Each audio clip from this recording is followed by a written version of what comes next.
मूर्तियां मिलने के बाद विधानसभा में गरजे योगी। विधानसभा में योगी ने बताया संभल दंगों का काला इतिहास। 209 हिंदुओं की निर्मम हत्या वहां हुई है संभल के अंदर, 209 हिंदुओं की। और एक भी बार किसी ने उन निर्दोष हिंदुओं के लिए कभी दो शब्द नहीं कहे, उनके प्रति, उन परिवारों के प्रति संवेदना के शब्द नहीं कहे। महोदय, जो आप घड़ियाली आंसू बहा रहे हैं, ये लोग सौहार्द की बात करते हैं। शर्म नहीं आती इन लोगों को सौहार्द के बारे में चर्चा करने में। 1978 से जो मंदिर आज निकल रहा है, 1978 से इन लोगों ने कभी खोलने नहीं दिया उस मंदिर को, जो आज बजरंगबली का मंदिर निकल रहा है। जो वहां पर आज 22 कुएं किसने बंद किए थे? इन 22 कुओं को भी वहां पे बंद किया गया। योगी बोले, एक भी पत्थरबाज बचने वाला नहीं है। याद रखना, जिसने पत्थरबाजी की होगी, जिसने माहौल खराब किया होगा, उसमें एक भी बचने वाला भी नहीं है। एक भी नहीं बचेगा। योगी ने कहा, संभल में ही होगा भगवान विष्णु के 10वें अवतार का जन्म। हमारा पुराण भी इस बात को कहता है कि भगवान विष्णु, श्री हरि विष्णु का 10वां अवतार संभल में ही होगा, उसी संभल में होगा।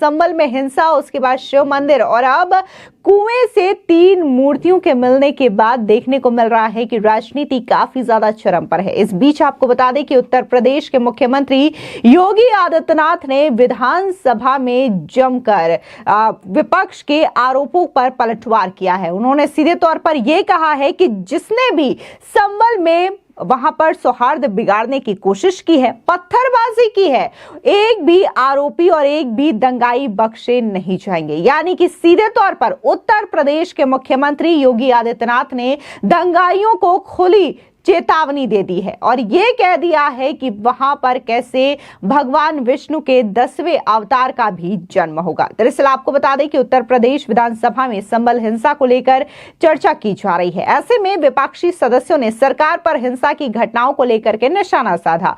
विपक्ष के आरोपों पर उत्तर प्रदेश के मुख्यमंत्री योगी आदित्यनाथ ने पलटवार करते हुए कहा कि मुस्लिम पर्व त्योहार के जुलूस हिंदू इलाकों से निकल सकते हैं, तो हिंदू पर्व त्योहार के जुलूस मुस्लिम इलाकों से क्यों नहीं निकल सकते? आपकी राजनीति हमेशा से देश को बांटने और काटने की है, इसलिए हमने कहा न बटेंगे न कटेंगे। इसके अलावा उत्तर प्रदेश के मुख्यमंत्री योगी आदित्यनाथ ने यह भी कहा कि साल 2017 के बाद से उत्तर प्रदेश में आज तक एक भी दंगे नहीं हुए हैं। दरअसल सीएम योगी आदित्यनाथ ने कहा कि एनसीआरबी के आंकड़े बताते हैं कि साल 2017 से अब तक यूपी में सांप्रदायिक दंगों में 95% की कमी आई है। यूपी में 2017 से अब तक दंगे नहीं हुए हैं। सपा शासन में 192 लोगों की मौत दंगों में हुई थी। जय श्री राम कहां से सांप्रदायिक नारा हो गया? हम अपने संबोधन में राम राम बोलते हैं, जय श्री राम किसी ने बोल दिया तो क्या हो गया? ये चिढ़ाने की बात नहीं हो सकती। इसके अलावा मुख्यमंत्री योगी आदित्यनाथ ने संभल में जिस तरीके से दंगों का काला इतिहास रखा है, उसका सच भी सामने रखा और ये बताया कि आखिर कब कब संभल में दंगे हुए, कैसे हिंदू परिवारों को वहां से पलायन करना पड़ा और कैसे हिंदुओं को वहां पर मौत के घाट उतार दिया गया। लेकिन इसके बावजूद विपक्षी दलों के मुंह से एक शब्द भी उन हिंदू परिवारों के लिए नहीं निकला। लेकिन आज ये लोग घड़ियाली आंसू बहा रहे हैं। सुनिए और क्या कुछ उत्तर प्रदेश के मुख्यमंत्री योगी आदित्यनाथ ने विधानसभा में संभल को लेकर के कहा। नियम 56 के तहत माननीय सदस्यों ने यहां पर संभल और बहराइच से जुड़े हुए जिन मुद्दों की ओर ध्यान आकर्षित किया है, वो वास्तव में अपनी रुचि और अपने स्वयं के एजेंडे के अनुरूप ही उन्होंने अपने वक्तव्य को यहां पे रखा है। मुझे आश्चर्य होता है कि हमारे नेता विरोधी दल वरिष्ठ सदस्य हैं, इस सदन के माननीय अध्यक्ष भी रहे हैं और प्रदेश सरकार में मंत्री के रूप में भी उन्होंने कार्य किया है। एक लंबे समय से सार्वजनिक जीवन में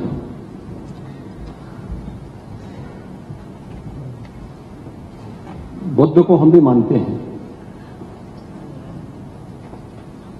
लेकिन हमें इस बारे में भी जानना होगा कि एक लंबी परंपरा भारत की है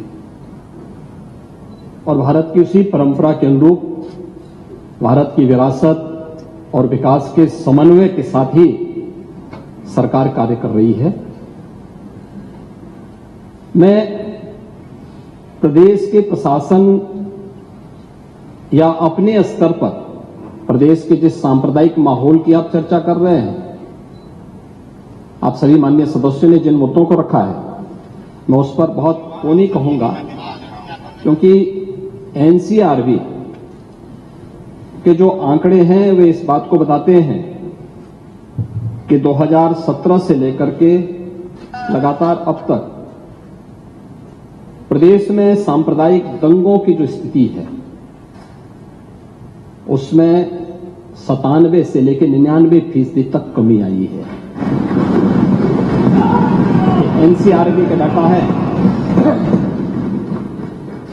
और जो दो जिसको वास्तव में आप दंगे कहते हैं, ये दंगे उत्तर प्रदेश में 2017 से लेकर के अब तक नहीं हुए हैं। और मैं वही आपके पिछले कार्यकाल के दौरान बताता हूं, 2012 से 2017 के बीच में, ये भी एनसीआरबी के ही डाटा है,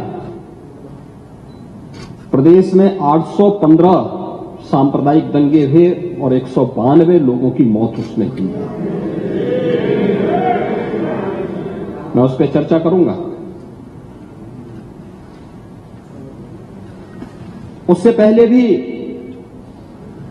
2007 से 2011 के बीच 616 ऐसे सांप्रदायिक घटनाएं हुई हैं जिनमें 121 लोगों की मौत हुई थी। महोदय, जो बात यहां पर माननीय सदस्य शेखबाल महबूब ने संबल के बारे में लिखा, माननीय सदस्य कुंवर रघुराज प्रताप सिंह ने यहां पर यह बात बहुत स्पष्ट की कि हम तथ्यों को छुपा करके कब तक जनता को गुमराह करेंगे। हर व्यक्ति जानता है कि माननीय न्यायालय के आदेश पे सर्वे का कार्य हो रहा था और सर्वे हो रहा था। दूसरा, मैं आपसे पूछना चाहता हूं, आप पश्चिम में जाएंगे, पता नहीं आप कैसे हैं, आपके पूर्वज भी हो सकता है, और पश्चिम उत्तर प्रदेश के हमारे सभी लोग अपने सामान्य संबोधन में राम राम ही कहते हैं। तो जय श्री राम कहां से सांप्रदायिक संबोधन हो गया? कहां से सांप्रदायिक संबोधन होगा? हमारे यहां हम जगते हैं, राम ही राम बोलते हैं, मिलते हैं, राम राम का संबोधन होता है, और अंतिम यात्रा में विदा करते हैं तब भी राम नाम सत्य है ही बोलते हैं। राम के बगैर तो हमारा कोई काम ही नहीं है। और अगर जय श्री राम किसी ने बोली दिया तो इसमें उत्तेजना का मतलब, ये नियत आप समझ सकते हैं उस नियत को। ये चढ़ाने वाला नहीं है, ये चढ़ाने वाला नहीं है, ये चढ़ाने वाला नहीं है। एक दूसरा, आपने कुंदरकी की जीत को वोट की लूट बताया। आप एक सदस्य का अपमान कर रहे हैं। आपके सदस्य की तो जमानत जब्त हो गई वहां पे। और क्या ये सच नहीं है? इस समय तो आज डिजिटल मीडिया का है। वहां का पठान, वहां का शेख सब कह रहे साहब हमारे पूर्वज तो हिंदू थे और आप भी, आपके पूर्वज भी हिंदू थे। क्या ये सच नहीं है? और क्या ये सच नहीं है कि देशी और विदेशी मुसलमानों की आपसी भिड़ंत है जो बरसों की लड़ाई को लेकर के वहां चल रहा है? आप लोग सच पे पर्दा डालने का प्रयास कर रहे हैं, लेकिन एक चीज नोट करना कि सूर्य को, चांद को और सत्य को बहुत देर तक छुपा कोई नहीं सकता है, और सत्य जरूर सामने आएगा। और उसी सत्य के बारे में कहा जा रहा है, नेता प्रतिपक्ष कह रहे थे कि वहां की स्थिति ऐसी है कि अगर मंदिर आ भी जाएगा, मंदिर बन जाएगा। मैं कहता हूं, ये तो बाबरनामा भी कहता है कि हर मंदिर को तोड़ करके एक ढांचा खड़ा किया गया। आप तो एक श्रेष्ठ ब्राह्मण कुल में आपने जन्म लिया है, आप तो भारत के पुराणों की परंपरा पर विश्वास करते हैं। हमारा पुराण भी इस बात को कहता है कि भगवान विष्णु, श्री हरि विष्णु का 10वां अवतार संबल में ही होगा, उसी संबल में होगा।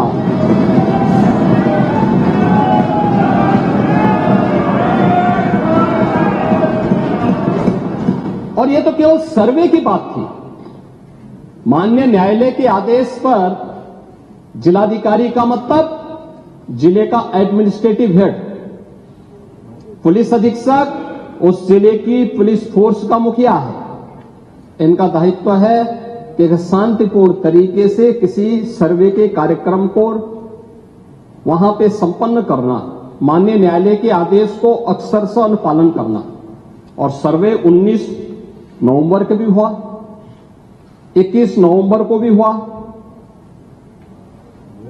24 नवंबर को भी सर्वे का कार्य चल रहा था।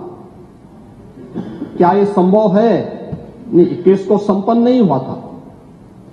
ये लगातार सर्वे का काम चल रहा था। और सर्वे के कार्य के दौरान पहले 2 दिन कोई भी शांति भंग नहीं हुई। तीसरे दिन जब 23 नवंबर को जुमे की नमाज के पहले और जुमे की नमाज के दौरान जिस प्रकार की तकरीरें दी गई,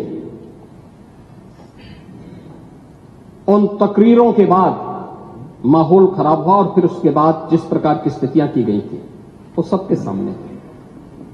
और इसलिए मैं कह रहा हूं, हमारी सरकार ने तो पहले ही कहा कि हम जुडिशियल कमीशन बनाएंगे। ये एक्ट के अंतर्गत ही इस कमीशन बना हुआ है। माननीय सदन में उसकी रिपोर्ट भी आएगी। दूध का दूध और पानी का पानी सबके सामने आएगा। मैं केवल एक बात कहना चाहता हूं कि अगर संभल के बारे में हम जब बात करते हैं, महोदय, एक लंबा सिलसिला है इस संभल का। और अगर मैं संभल की जब चर्चा करता हूं तो संभल में कैसे माहौल खराब किया गया वहां पे। ये संभल में दंगों का जो इतिहास है 1947 से ही प्रारंभ होता है। 1947 में एक मौत होती है, 1948 में 6 लोग मारे जाते हैं, 1958 में भी दंगा होता है, 1962 में भी दंगा होता है, 1976 में भी 5 लोगों की मौत वहां पर हुई थी। और 1978 में 184 हिंदुओं को सामूहिक रूप से जला दिया गया था। 184 हिंदुओं को हत्या हुई थी, हिंदुओं की हत्या हुई थी और जलाया भी गया था। और 184 हिंदू मारे गए थे वहां, 184। मैं वही तो कह रहा हूं ना, आप उस सच को स्वीकार नहीं करेंगे, आप उस सच्चाई को स्वीकार नहीं करेंगे। और लगातार कई महीनों तक वहां कर्फ्यू था। 1980 में फिर दंगा हुआ था, एक मृत्यु हुई। 1982 में फिर दंगा हुआ, एक मृत्यु हुई। 1986 में 4 लोग मारे गए और 1990 फिर 1992 में 5 मौतें हुई, 1996 में 2 मौतें हुई। ये लगातार इस सिलसिला चलता रहा। 1947 से लेकर के अब तक 209 हिंदुओं की निर्मम हत्या वहां हुई है संभल के अंदर, 209 हिंदुओं की। और एक भी बार किसी ने उन निर्दोष हिंदुओं के लिए कभी 2 शब्द नहीं कहे, उनके प्रति, उन परिवारों के प्रति संवेदना के शब्द नहीं कहे। महोदय, जो आज घड़ियाली आंसू बहा रहे हैं, ये लोग कभी भी उन निर्दोष हिंदुओं के बारे में कभी 2 शब्द नहीं कहे। वहां पर 1978 में जो दंगा हुआ था, महोदय, किस प्रकार की स्थिति थी। एक वैश्य जिसने सबको उधार दे रखा था पैसा, और उस बात को मानता था कि साहब मैं तो सबको पैसा देता हूं, मेरे यहां तो सब व्यवसाय के साथ जुड़े हुए हैं। अगल बगल के हिंदू दंगा होने के बाद उनके घर में इकट्ठे होते हैं। इकट्ठा होने के बाद उनको घेर लिया जाता है। घेरने के बाद वो बोलते हैं, भाई आप हमें क्यों घेर रहे हैं? कहा जाता नहीं, क्योंकि तुम इन हाथों से पैसा मांगोगे, इसलिए उनके हाथ काटे जाते हैं, फिर उनके पैर काटे जाते हैं, और फिर उनका गला रेंध करके हत्या होती है। ये लोग सौहार्द की बात करते हैं। शर्म नहीं आती इन लोगों को सौहार्द के बारे में चर्चा करने में। 1978 से जो मंदिर आज निकल रहा है, 1978 से इन लोगों ने कभी खोलने नहीं दिया उस मंदिर को, जो आज बजरंगबली का मंदिर निकल रहा है। जो वहां पर आज 22 कुएं किसने बंद किए थे? इन 22 कुओं को भी वहां पे बंद किया गया। और वहां का माहौल इतना तनावपूर्ण किसने बनाया था? ये पत्थरबाज कौन थे? एक भी गिरफ्तारी बिना साक्ष्य के नहीं हो रही है। और याद रखना, जिसने पत्थरबाजी की होगी, जिसने माहौल खराब किया होगा, उसमें एक भी बचने वाला भी नहीं है। एक भी नहीं बचेगा। हम माननीय उच्चतम न्यायालय के आदेश का पालन करते हैं, सम्मान भी करते हैं। और क्या संविधान को आप मान रहे हैं? क्या आप लोग संविधान के प्रति सचमुच वचनबद्ध हैं? मैं तो धन्यवाद दूंगा माननीय अध्यक्ष जी को इस बात के लिए कि आज उन्होंने संविधान की मूल प्रति यहां पर दी। बाबा साहब भीमराव अंबेडकर जी ने 26 नवंबर 2049 को जिस संविधान को बनाकर के देश को सौंपा था, उस मूल संविधान की प्रस्तावना को एक बार पढ़िए। मौलिक कर्तव्यों के बारे में, मौलिक अधिकारों के अध्याय के चित्र को देखिए। अलग अलग उन आर्टिकल के उस पृष्ठों का अवलोकन करिए। आपको उसमें राम भी नजर आएंगे, कृष्ण भी नजर आएंगे। लंका दहन के उपरांत बजरंगबली भी नजर आएंगे। ज्ञान का उपदेश देने वाले बुद्ध भी नजर आएंगे। भारत की समृद्ध परंपरा का दर्शन आपको उस संविधान में मिलेगा जो बाबा साहब भीमराव अंबेडकर ने दिया था। लेकिन उस मूल संविधान में कहीं भी धर्मनिरपेक्ष या पंथ निरपेक्ष या फिर समाजवाद शब्द नहीं है। और ये आप सबकी आंखों को खोलने वाला होना चाहिए। आप लोग संविधान में बदलाव की बात करते हैं। जिन लोगों ने संविधान का गला घोंटा, उनका पिछलग्गू बन करके केवल सत्ता हथियाना चाहते हैं, जनता की आंखों में धूल झोंकना चाहते हैं। ये नहीं हो सकता। ये देश आपको नहीं करने देगा। और वह प्रति आपको दी गई है, आप उसका अवलोकन करिए। और मैं नेता विरोधी दल को इसलिए बोलना चाहता हूं, बुद्ध ने करुणा और मैत्री का संदेश उस कालखंड में दिया था जब विदेशी हमले होने शुरू हो गए थे। लेकिन उससे पहले राम ने कहा था, निस्सरहीन करो मई भुज उठाए प्रण कीन। उससे पहले भगवान कृष्ण ने भी कहा था, परित्राणाय साधूनाम विनाशाय च दुष्कृताम। और हम तो राम और कृष्ण को ही मानते हैं, बुद्ध पर विश्वास करते हैं, उन्हीं को आदर्श मान करके हम लोग कार्य करते हैं। शासन पद्धति एक भी इंच इधर उधर नहीं करते इसकी जगह। और इसीलिए मैं आपसे कहने के लिए आया हूं, संबल की घटना या कुंदर की कीजिए,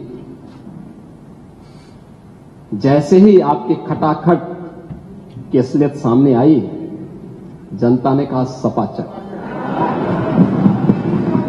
उपचुनाव में 9 में से 7 तो भारतीय जनता पार्टी और एनडीए गठबंधन जीता है। और यही नहीं, सीसामऊ और करहल, याद करिए 2022 में समाजवादी पार्टी ने करहल में 70,000 से लगभग 67,000 से जीती थी। इस बार वह मात्र 13-14 हजार तक आ गई है। और भी चच्चू थोड़ा वहां पे कृपा कर लिए, नहीं तो वहां भी सपा चढ़ तय था। अगली बार होगा चच्चू, अरे आप चिंता मत करिए, अगली बार नहीं रहे, बहुत ज्यादा रहे। अगली बार सीसामऊ में भी बाल बच गए।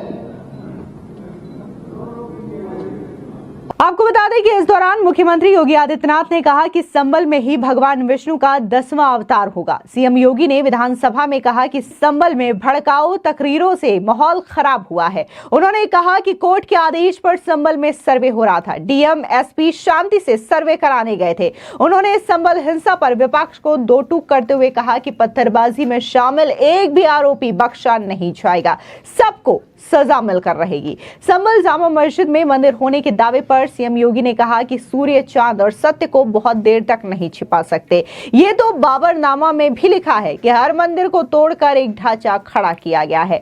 भारत की एक विरासत है, सरकार भी उसी को लेकर कार्य कर रही है। ये केवल सर्वे की बात थी। जिलाधिकारी का जिले का एडमिनिस्ट्रेशन का हेड, इसका दायित्व है कि न्यायालय के आदेशों का पालन करे। सत्य के लिए कहा जा रहा है कि सर्वे हो, जांच चल रही है, दूध का दूध और पानी का पानी हो जाएगा। सुनिए सीएम योगी आदित्यनाथ का ये बयान, जहां पर उन्होंने मस्जिद में हुए सर्वे को लेकर के बयान दिया। अराजकता, पत्थरबाजी और किसी भी इस प्रकार के आदेश के खिलाफ जो माननीय न्यायालय ने आदेश किया है, उसके बाद भी कोई कानून को अपने हाथों में लेकर के कानून को ठेंगा दिखाने का प्रयास करेगा तो सरकार उससे सख्ती से निपटने का काम भी करेगी।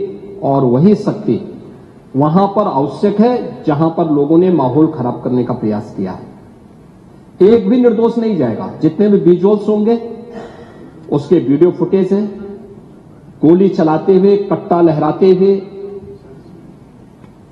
तलाशी के दौरान पत्थरबाजी करते हुए, घरों की छतों के ऊपर जो पत्थर रखे गए हैं, ये सारी विजुअल्स हमारे पास हैं और उसके अनुरूप ही कार्रवाई होगी।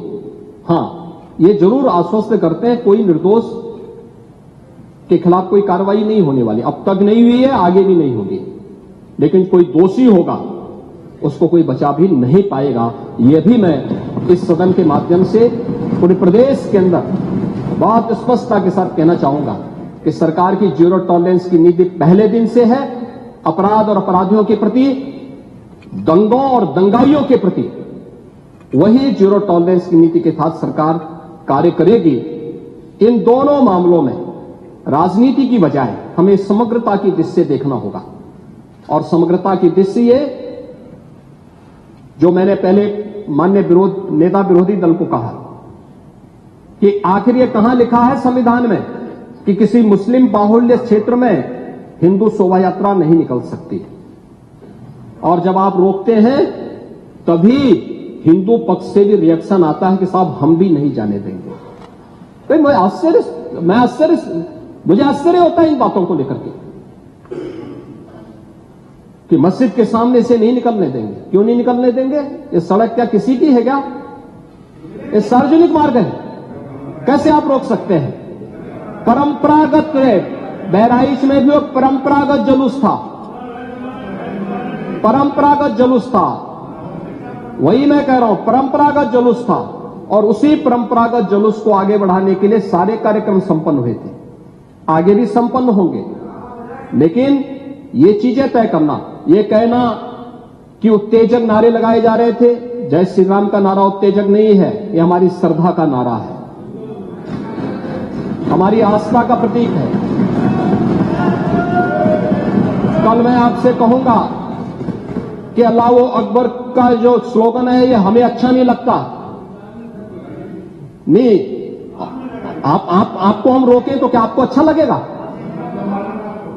नहीं, आपको नहीं, मुझे मतलब होने की आवश्यकता ही नहीं, मुझे आवश्यकता ही नहीं इसकी, नहीं, मुझे इसकी आवश्यकता ही नहीं है, मुझे इसकी आवश्यकता ही नहीं, क्योंकि मेरी तो विरासत इतनी लंबी चौड़ी है, इतनी प्राचीन है कि मैं उस परंपरा को ही लेकर के चले जाऊं। मैं जय श्री राम का नारा, हर हर महादेव का नारा और राधे राधे, राधे राधे के संबोधन से ही अपना पूरा जीवन काट सकता हूं। मुझे किसी और स्लोगन की आवश्यकता ही नहीं है, मुझे कोई अन्य नारे की आवश्यकता ही नहीं है, कोई अन्य संबोधन की आवश्यकता नहीं।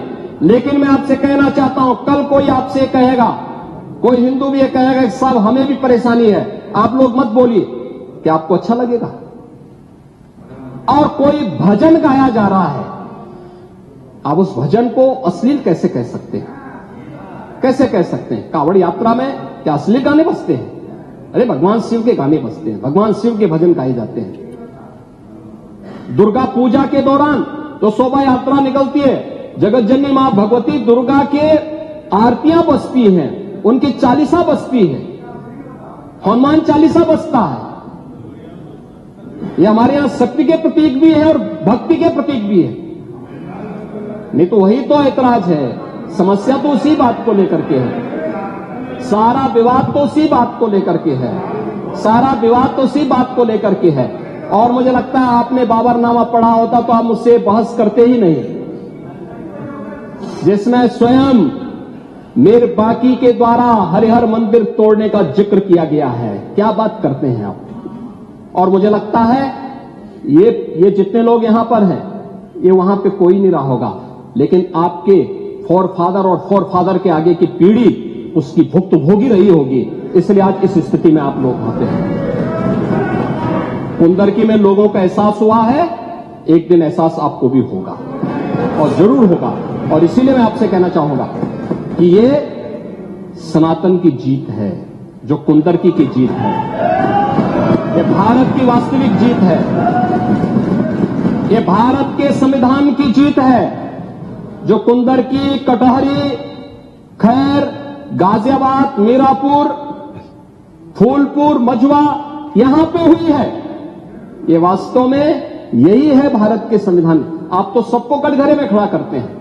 आपको बता दें कि इसके अलावा सीएम योगी आदित्यनाथ ने सीधे तौर पर सपा का जो कार्यकाल रहा है उसको लेकर के भी बड़ी बातें कही और ये कहा कि कैसे समाजवादी पार्टी के कार्यकाल के दौरान दंगे हुआ करते थे, क्राइम रेट काफी ज्यादा था और इसके अलावा कैसे सांप्रदायिक दंगे हुआ करते थे। इन तमाम चीजों को लेकर के उन्होंने विपक्ष पर सीधे तौर पर बड़ा पलटवार किया और खासकर पूरी तरीके से अखिलेश यादव की पार्टी समाजवादी पार्टी को घेरने का काम भी किया। दरअसल आपको बता दें कि संभल की शाही जामा मस्जिद में सर्वे हुआ, इसके बाद लगातार वहां पर अतिक्रमण को ढहाए जा रहे हैं, बिजली चोरी की घटना सामने आती है, उसके बाद शिव मंदिर निकलता है और आज जब शिव मंदिर के परिसर में जो कुआं बरामद हुआ उसकी खुदाई की जाती है तो वहां से 3 मूर्तियां भी बरामद होती है। इसी चीज को लेकर के उत्तर प्रदेश के मुख्यमंत्री योगी आदित्यनाथ ने विधानसभा में अपनी तमाम बातें रखी। फिलहाल इस पूरी खबर को लेकर के आपकी क्या राय है, हमारे कमेंट सेक्शन में जरूर बताएं।